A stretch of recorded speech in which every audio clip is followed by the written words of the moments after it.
is this is about back to the future, and we have three very interesting panelists who are going to hopefully stimulate debate and discussion around their issues. Sinead earlier this morning said she was going to be controversial, so no pressure there, Sinead, in terms of what's going to come next.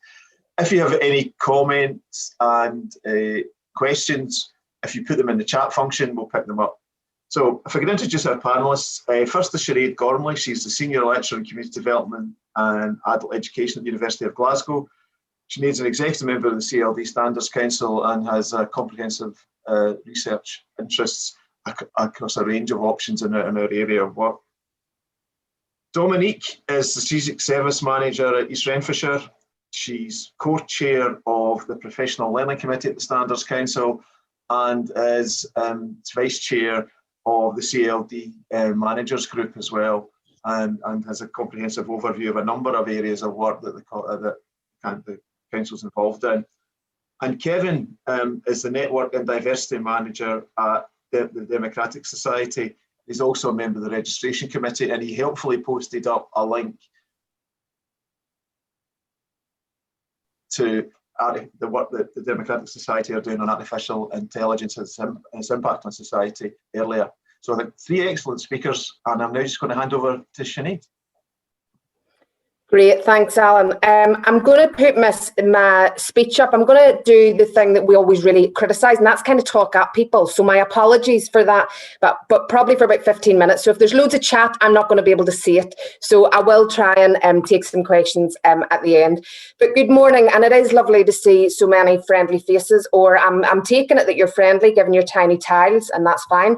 Today I was asked to do an input on the back of a paper myself, Annette and Eddie Began did, entitled Community, COVID, Challenge and Change. However, what I want to do is expand our thinking from that position where we were in April to now, probably the strangest 8 months of our lives. And to do this, I want to talk about three key areas. The first is the context we find ourselves in relation to policy and practice. The second is to combine ideas around thresholds, liminal states and portals. And I'm not even a sci-fi fan, so you'll need to bear with me.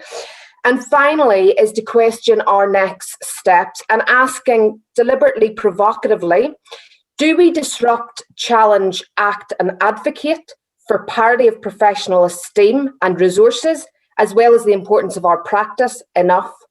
Or are we complicit of buying into a deficit labelling discourse which seeks to maintain a status quo constrained by particular criteria and becoming so bogged down in bureaucracy that potential opportunities go wanting?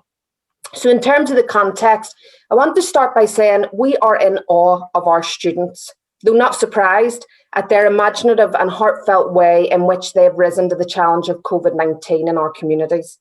They continue to work alongside communities to make sure that no one was left behind. Their work, like yours, includes delivering food parcels, morning chit-chats to those shielding and isolating, as well as numerous creative and participatory ways to engage with our young folk. They work alongside those affected by addiction, homelessness and poor mental health, as well as the asylum and refugee community, to ensure their voices are heard and their needs are met during this time.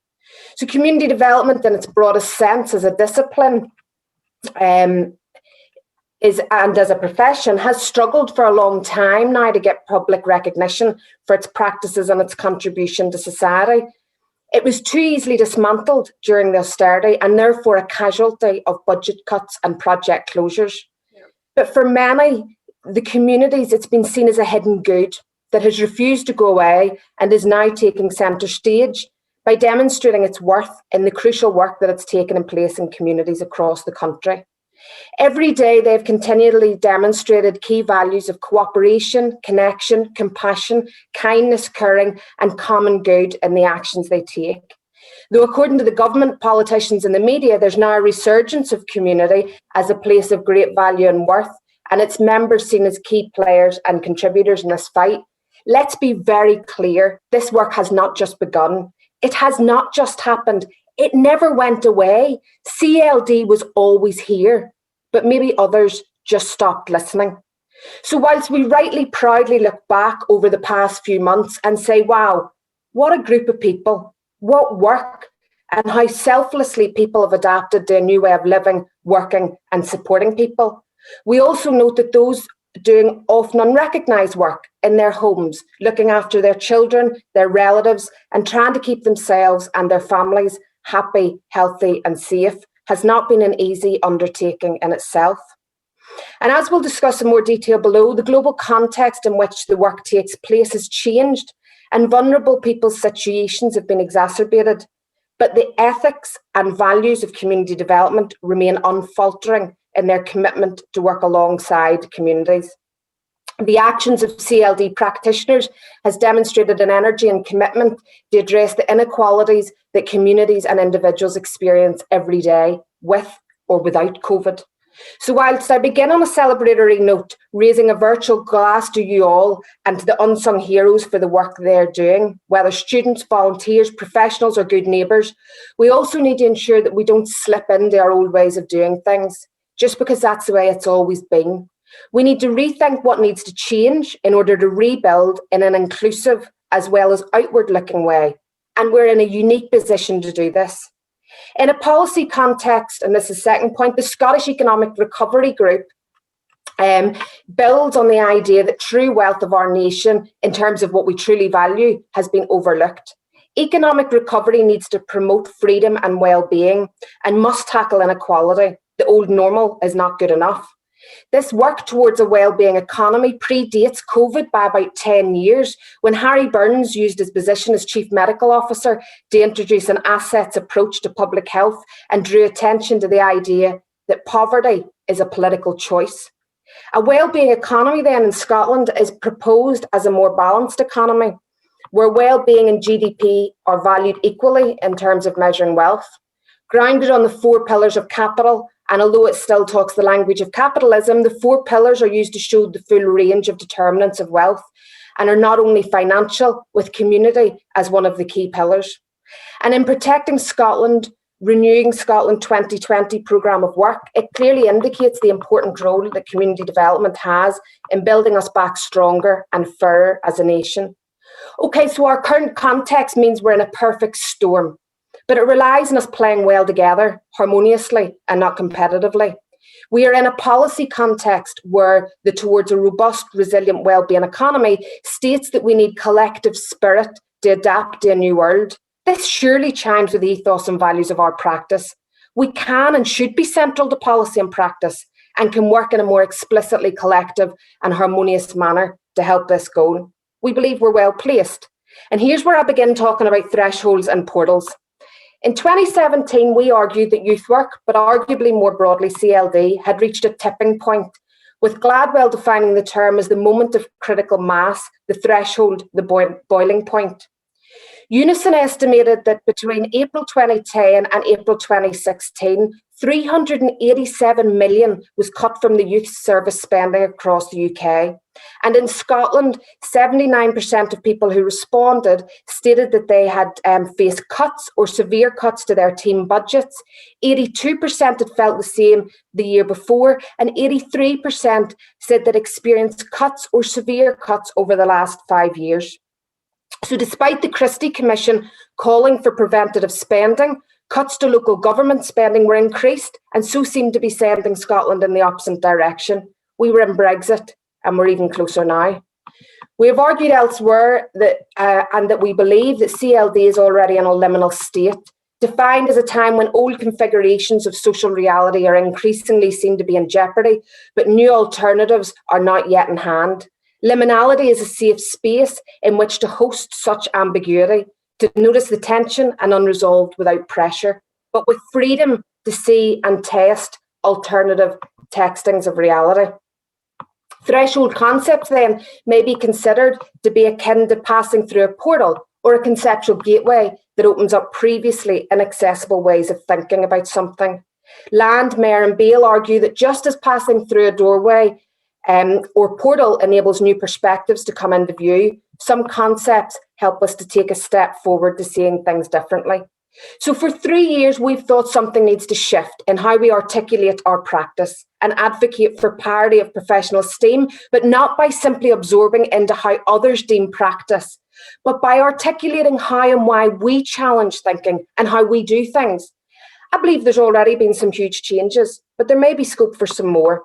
So in terms of the portal, in April 2020, when discussing COVID, we noted findings that said the most effective means of communicating a public health message was to appeal to people's good nature and a sense of community.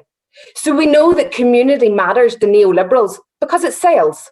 But we also know that it's vitally important in conveying messages, and it is the community connections, relationships, fairness and equality that is the social glue that makes human life meaningful.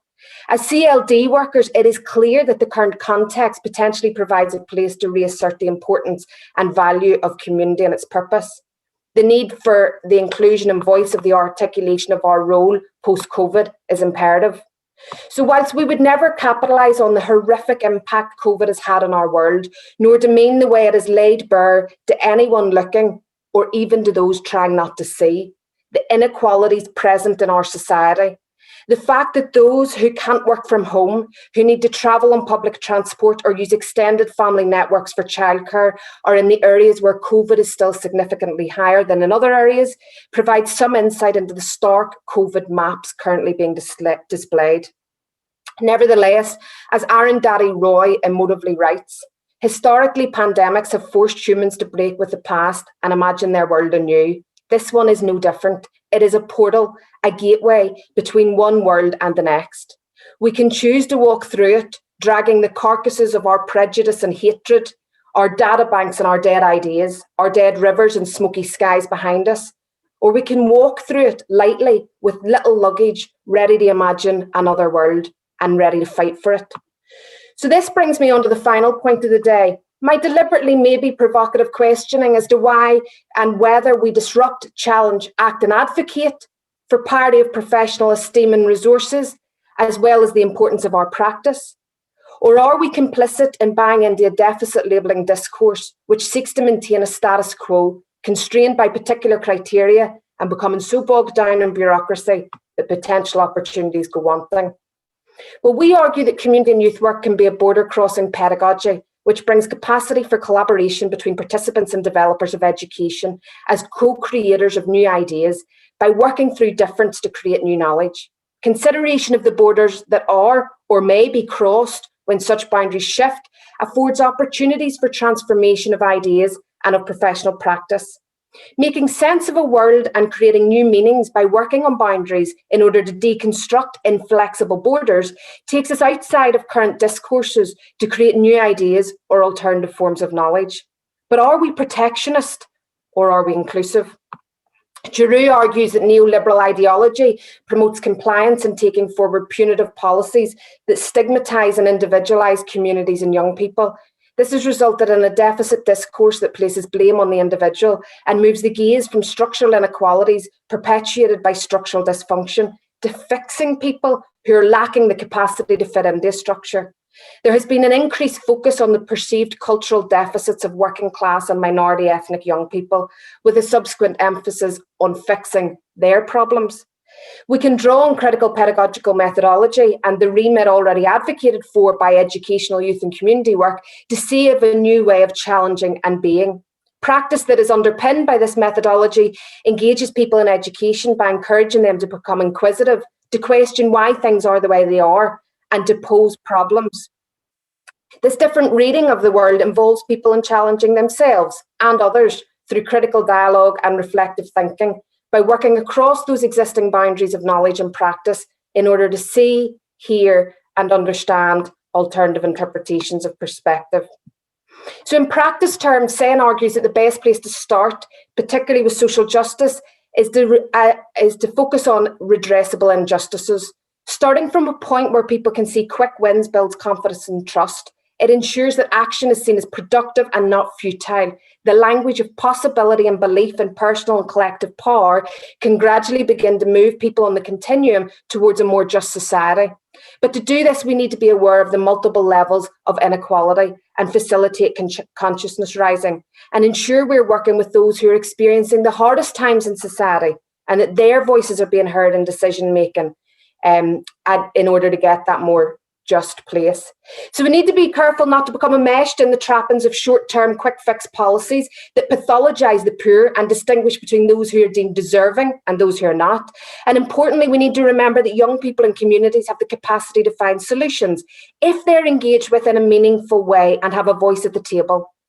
And CLD practitioners can facilitate this, providing they work with, not for or on communities. Tokenistic engagement pursuits that start from deficit labelling and language, action or behaviour, assuming lack of knowledge or capacity results in that mistrust. More, it condemns those that we work with to be seen as less capable and in need of a professional CLD practitioner to step in as the voice. We're better than that. And so we demand parity of professional esteem because what we do, why we do it and how we do it is so vital. So vital, in fact, that there's a growing discourse that everyone now is doing community work. So fundamentally, we need to start where we are at and see that this is an opportunity to collectively regroup, to create a counter discourse to the deficit pathologising narrative that has gained momentum in some political spheres. Collective action, awareness of context, holding those to account and striving for a better world means our future challenges are vast, but hopefully not insurmountable. And undoubtedly, sceptics will suggest that this will never happen, that the market economy is so deeply ingrained on a global scale that any vision for a future which is based on emancipatory social change is unlikely, particularly given the neoliberal values seem to permeate everything about life on Earth. However, this is where we need to adopt that redressable goal approach and begin with the capacity to articulate our main purpose of CLD as taking action for change. And as a way of coming close to the end, I want to use a poem entitled Here's to the Disruptors, a poem for the development community by Jennifer Lempfer, and to reflect on what next for CLD. So here's to the ones who ask why openly in meetings because they just can't tolerate the facade of doing good. Here's to the ones who ask why and are peppered with reactionary questions that reveal the bias of good enough. Here's to the ones who are learning to ask why in classrooms and under trees and in community halls, and those who are encouraging them not to accept good enough. Here's to the ones that still care about what's best for people before institutions, whether they're 2 months or 20 years into that struggle. Here's to the ones who worry they'll be called arrogant or ignorant or resistant, but speak up anyway. Their voices might sound repetitive, irritating, critical to some, but they carry this on their hearts to fundamentally fulfill their duty or to do their job. They must speak up even when their voice shakes, and especially when they feel they cannot say the same thing. Yet again, one more time. Love and justice do not require always playing nice. Sometimes one must build a bridge. At other times, burn one down. Here's to the ones who cross the line worried for their job and the ones who don't dare utter what they really think or fear or detect or feel. There is suffering in them both. The disruptor's compass is calibrated to where others once was, even those who have not faced north for a long while. They remind us of whom we once were, even if some can't bear to look. We need their honesty and their bravery. The broken records they play may be the mosquito under your net, but to mix in one yet more metaphor, they are the water on the blade of change. Without them, it overheats. Without them, it cannot cut through history's granite, nor today's styrofoam. Disruptors, may you be welcomed at more tables and may your questions become so sincere and grounded that they can cut through anything to be deeply understood and acted upon. May you never be satisfied with because that's the way it's always been done. May alternatives and ideas and options flow for you. May you seek to transform frustration and exacerbation into what if and I wonder. May you be able to hear yourself at times reconnect with your deepest instincts and know when you're pushing too loud, hard or fast. And may you have the grace to give yourself a break at times to just listen. Be a lamp, a lifeboat or a ladder, says Rumi, foghorn or bulldozer, he did not advise. May the truths you offer be helpful, necessary and kind. May you forge new opportunities for truths to be shared by everyone. May you never miss an opportunity for peaceful change. It is a privilege not afforded to all. May you always find more fuel on the days when all seems futile, especially on the days when all seems futile. Disruptors, may you never shy away from your own integrity. Sometimes it's all we have. So finally, I think we can walk through the portal and do so in 2 distinct ways. First, with the people we work for those we work with, We need to listen to their solutions, to find ways of resourcing them and engaging. They feed into formal processes in their language, in their words, and with their vision for the future that they want, not ours, theirs. And secondly, with our cohesive, collective and inclusive professional identity, integrity and purpose, clearly articulated and non-apologetically disrupting whilst promoting our practice. By critiquing the overly bureaucratic traditions that sometimes stifle our main drivers for action, we can have a clear role in the future society that we want to see. So to finish, I always like the quote from Janet Batsleer, who says of youth work, but I think it fits aptly with CLD, that CLD demands its place at the table with the grown-ups, but reserves the right to kick the table over, threatening the destruction of some fine tableware, not to mention the loss of the family silver at a moment's notice. I think as CLD practitioners, maybe we need to take the risk of losing some tableware to find dynamic solutions and ensure everyone's voices, particularly those most impacted by the harsh realities of austerity, COVID and deprivation, are at the table to shake up how society now sets it and reimagines a new way of being. Thank you. Thank you. Thank you very much, Sinead. That was inspiring on all sorts of levels. And I think, clearly the key point you're making there about our role in supporting people to mobilise for social change. But also, I thought very importantly, the notion of being individualistic or collaborative, and that applies to practice in which of the elements of the CLD family we practice in as well, and that one is not better than the other, and one does not deserve to be resourced more than the other, that there's a collective whole there. That was a very powerful plea for that kind of joined upness as well. So thank you very much. Just going to hand over to Dominique and Kevin now, who are going to talk about the Buddy and Mentoring and Meetups programme, which we talked about briefly yesterday.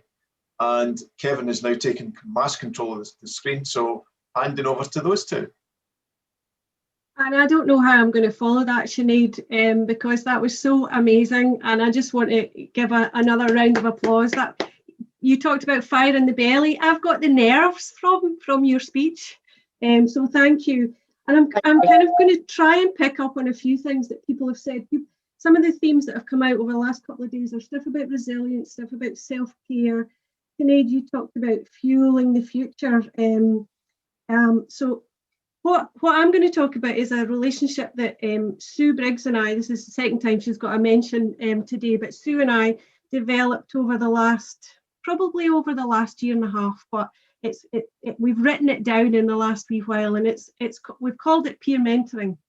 And basically the relationship evolved during the pandemic because we had both done some work with the West Network and the North Alliance a while back, and so we had a little bit of a relationship. We were also we co-chaired the CLDMS quality subgroup, so we had again a bit of a working relationship. But during the pandemic, what happened for us was we both had changes in our roles, and we realised that we needed a bit of support around that, and it wasn't something that we were necessarily getting direct from our line managers. So what we did was we developed what has become, as I say, written down as a peer-mentor relationship, and it was based on providing support, providing challenge, providing critical thinking, helping us be enthusiastic, helping us be motivated. And this slide that is showing now is showing there are a few. So peer mentor is what I'm going to talk about, but Kevin's going to talk about some of the other elements that are available. But what we've done is, during our relationship, we realised, we were talking to other people about it, and we realised actually this is something that other people felt would be of need or value. So we've written it up.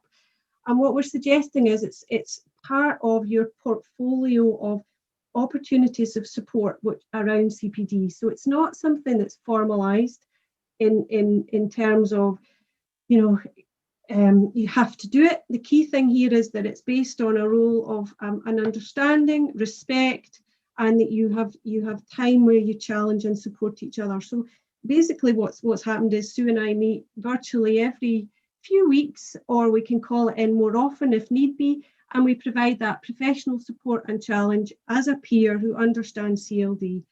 So we've written up a very short paper, and that somebody will post the link. I can't do all of that at the one time, but somebody will post the link to where it is.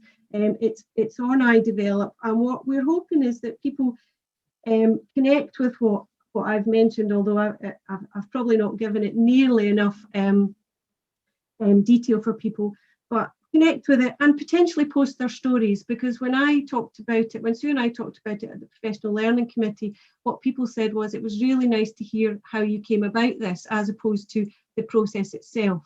So if people want to connect and develop a peer mentor relationship, they can potentially put their story up on iDevelop or use some of the materials that we have suggested might be useful. We have suggested some materials in terms of how you might record the process of your peer mentoring relationship. But as I say, they're only a suggestion. What Sue and I want to offer is just the kind of skeleton of the model that you choose somebody out in the field. It could be a different authority, a different organisation that is your mentor and support. So I'm going to hand over to Kevin now to tell you about some of the other offers that are around. Thanks, Dominique. So hi, everyone. I just wanted to give I'm just conscious of time, so this will be a quick run through of the virtual meetups that we've been running over the past kind of few months since May. So I'm going to give you a bit of the background around how they came about and present you with some of the data or the information that's come out of those so far to help us figure out collectively as a membership how those might go forward. And that'll take us into the coffee break, where I'll leave you with some questions to work through if you would like. So I guess the purpose of the meetups, it came about earlier this year before COVID. There was some reflections from the committees and from members themselves that actually creating safe, informal environments where members could come together and have that critical discourse that Sinead spoke of was really important. And it kind of simulated what was offered in other professional networks, kind of spaces for people to come together. I think especially so with what we see in our sector is people often working on their own, feeling quite lonely and isolated in organisations as maybe the only professionally qualified CLD worker. There was an importance to offer space for people to come together and have that, I guess, those discussions, that team morale, that team spirit that we get to get that fire in our belly. So since May, and these were planned to happen in person as a little test. So there was a small working group convened in the membership of some younger, some older members, some more experienced, some brand new CLD practitioners to try and get a sense of what was needed. And it was planned to happen in person across Scotland in different places to test it out and see how it worked. But because of COVID, they moved online. So since May, 7 member meetups have been hosted, engaging 289 members, and they've been led by a mixture of members themselves, kind of facilitating and hosting those meetups, but also kind of members of staff from the CLD Standards Council team hosting those meetups. You'll see here on the left the topics that have been covered since May. So there's been one meetup one meetup every month since May. And on the right there are the numbers of people who attended. So the first one in May attracted the highest, that was 90 members. And as you'll see, there's been kind of drop off as we've gone through, but kind of sitting at around kind of 20 to 30 members each time. So what does all this mean for us as members in terms of what our needs might be and what we're looking for to get out of meetups? Well, they started off really well attended, like I've just said, but attendance has been sustained at no less than 20. So that indicates that at least 20 members are finding that conversation useful each time. They're reaching different people, so the sign-up data shows that it's not just the same people attending every meetup. It's different people, different organisations, which might suggest that people sign up if a a kind of hook topic is interesting, for example, the climate change conversation or the digitally agile or digitally fragile conversation. So that topic might seem a good hook to attract the attention of different people and their needs. But there's lots we don't know yet. So I guess my task was to frame a bit of a kind of question session that I'll leave you hanging with as you move into the coffee break. I'm saying that like I'm dangling a carrot of a coffee break. I hope that is still the case, Kirsty and Alan. But if it's not, I'm sure there'll be other ways to work that through. So in terms of what we would really like to know as a membership, and it's really important to make that point that this is it should be a member-led, member-initiated, member thought through kind of activity. It's us creating opportunities for us as a membership. Are the meetups valued and useful? Are they sustainable in their current form in terms of staff support from the Standards Council team? Would more members be interested in hosting? So more of you be interested in really kind of taking that hosting role for a meetup session and actually removing it altogether from the kind of busyness of the Standards Council team.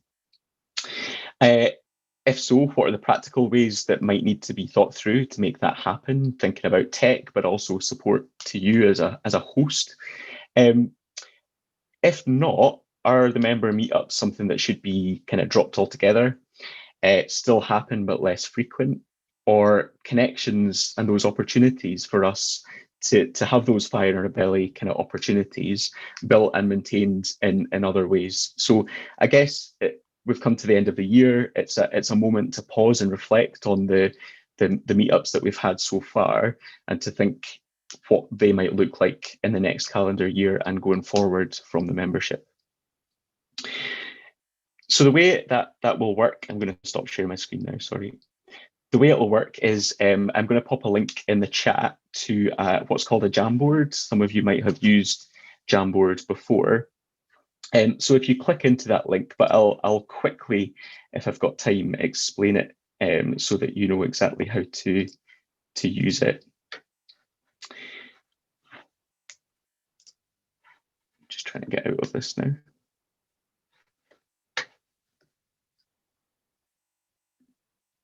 So when you click into that link, this is what you'll see. This is the first kind of board. Over on the left-hand side is a bit of a toolbox. And if you flick through the frames up at the top, we've created space for you to leave some thoughts or comments in your discussions or as you go through the rest of the morning. Or it's afternoon now, the rest of the early afternoon, the rest of what's left. So feel free to leave some comments for us to think about, some thoughts. Top of the head stuff even is really useful, and you'll see all the stuff on there. To add a thought, you just click the sticky note button here and type what you want to type and click save and then cancel, and you can move the post-it note about into the relevant space, and the blue dots kind of make it bigger or smaller. This is a test. It might not work. It might get quite busy with lots of people working in the Jamboard at the same time. If it doesn't work, please feel free to find another way to submit your thoughts or answers to those questions by email to the team or in the chat box here. But I think that kind of sums up what I wanted to leave you with at the end of this session. I don't know, Kirsty, if there was anything else from your side that you thought was important. No, I think that's great. Kevin and Dominique, and thanks Sinead as well. So we've got sorry, Kirsty, can I just say as a census, like why we thought these two bits went together was Sinead's throwing down the gauntlet about what we should do and why we need to be disruptors and why we need to be enthusiastically about kicking over the table. And I'm certainly up for kicking over tables. But we're also conscious that can be a really lonely place to be, particularly for in organisations that don't support that type of behaviour, or you have colleagues who are risk averse. And that's why we felt that having the buddy and mentoring and meetup discussion afterwards is a way of saying, well, if you want to do that, do you want to talk about it with others before you start to kick over the furniture? Or if you're going to kick over the furniture, do you want to meet up with others after you've done it so you get support about the difficulty that comes from it? So these two bits are fitting together rather than and I know they can seem to be quite disparate, but they're not. They're intended to consider both what Sinead has said, and then how do we deliver that through those kind of professional meetups and professional reflection and peer support. Sorry, Kirsty, I just thought it's okay. I think Amanda has raised her hand. Amanda, do you want to ask a question? I'm sorry, I'm in the middle of stuff. I'm sorry, Kirsty. I'll save it for later. Thank you. Okay. Sorry about that. I'd just like to come in, Alan, that that's certainly what Sue and I were able to do. We were able to have those kick over the table type conversations in a setting that was safe, but that you had the appropriate challenge and support around the reaction that might happen. And that's not necessarily the kind of thing that you would necessarily have with colleague in your own organisation or your line manager. So certainly, I think that's why I got so fired up with Sinead's speech, and I know my input didn't really give the peer mentor justice, but it certainly, all those things that Sinead was talking about was what we got from that relationship. So. And I think that was really important, because we said that yesterday, is that we thought that the buddy and the peer mentoring stuff was to give you an opportunity out with the management structure or out with your own organisation to reflect. And I think it came across to the importance of it and how it worked. It's just a question of making that systemic, though not individualistic. About that, the point that Sinead also made about being collaborative and collegiate. This is another way of creating that professional collegiality and the way that we can work together. Right, I will.